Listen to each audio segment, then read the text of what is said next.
नमस्ते छात्रों। भाषा ज्ञान की इस कक्षा में आज मैं आपके समक्ष एक बहुत ही महत्वपूर्ण विषय लेकर उपस्थित हुआ हूँ।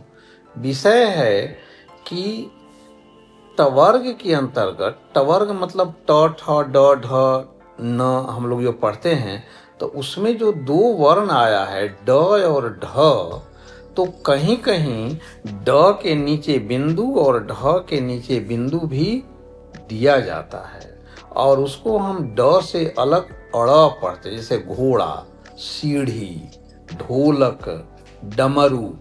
डमरू में ड पढ़ रहे हैं, लेकिन इसी को जब बिंदी नीचे में लगाया हुआ है घोड़ा में तो अड़ पढ़ रहे हैं।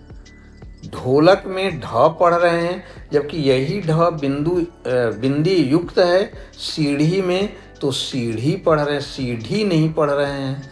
तो आज हम ये जानेंगे कि कब हम ड और ढ में बिंदी लगाते हैं और बिंदी लगाने के बाद इसके उच्चारण में क्या फर्क पड़ता है।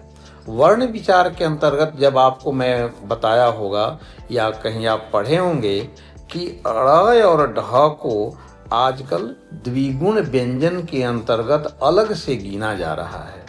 हालांकि यह ड और ढ का ही एक रूप है और ये दोनों वर्ण ट वर्ग के अंतर्गत आने वाले हैं। तो देखिए, कुछ उदाहरणों के माध्यम से आप खुद समझ जाइएगा कि कहाँ पर हम ड के नीचे या ढ के नीचे बिंदी लगाएंगे और उसके उच्चारण पर क्या फर्क पड़ेगा। आइए कुछ शब्दों के वर्ण विच्छेद को देखते हैं। तो पहला शब्द है डगर। तो डगर में देखिए ड हलंत अ, ग हलंत अ, र हलंत और अ है। अब यहाँ पर ड हलंत पर विचार करिए, यही मूल बात है, इसी को समझना है कि ड हलंत के पीछे में अ है, यानी कि ड हलंत के बाद स्वर वर्ण आया है लेकिन ड के पहले स्वर नहीं आया है। यानी यहाँ पर ड स्वर बंद नहीं है, यानी दोनों तरफ से स्वर से बंद नहीं है।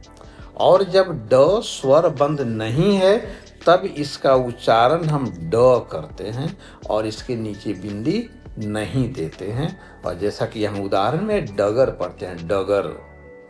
लेकिन दूसरे उदाहरण में देखिए घ हलंत ओ, ड हलंत और आ है। यहाँ पर जो हमारा ड हलंत है इसके पीछे भी आ है और आगे भी आ है। तो इस तरह से यह स्वर बंद हो गया और स्वर बंद जब यह ड हो गया तब हम इसके ड के नीचे में बिंदु देते हैं और इसको पढ़ते हैं घोड़ा।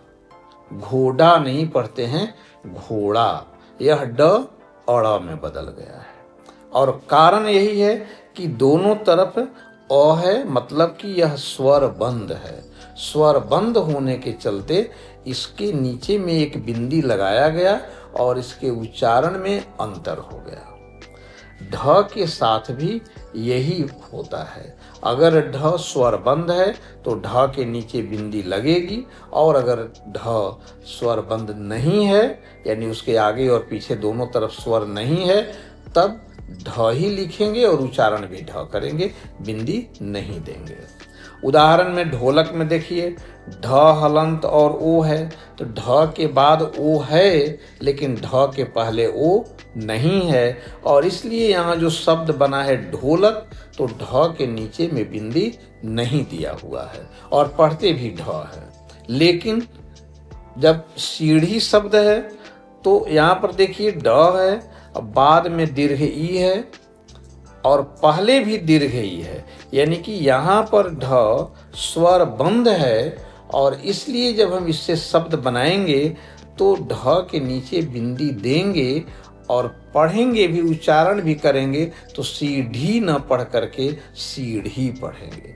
गढ़वाल, सड़क, ये सब इसी वर्ण के उदाहरण हैं।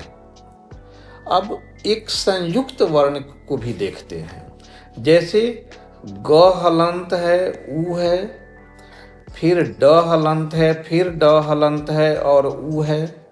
अब यहाँ पर ड ऐसा है पहला जो ड है कि उसके पहले स्वर है लेकिन बाद में स्वर नहीं है, तो यह वर्ण बीच में है, शब्द के बीच में है, फिर भी स्वर बंद नहीं है और इसलिए ड के नीचे बिंदी नहीं लगाएंगे और उच्चारण नहीं करेंगे।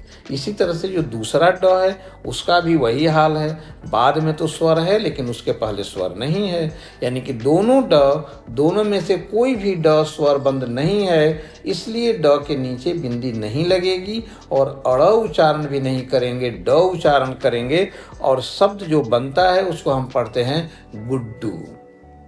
गुड्डू दोनों को ड ही पढ़ते हैं।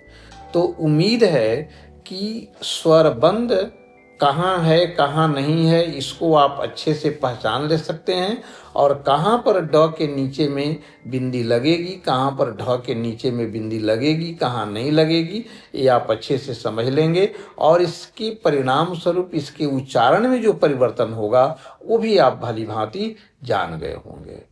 धन्यवाद।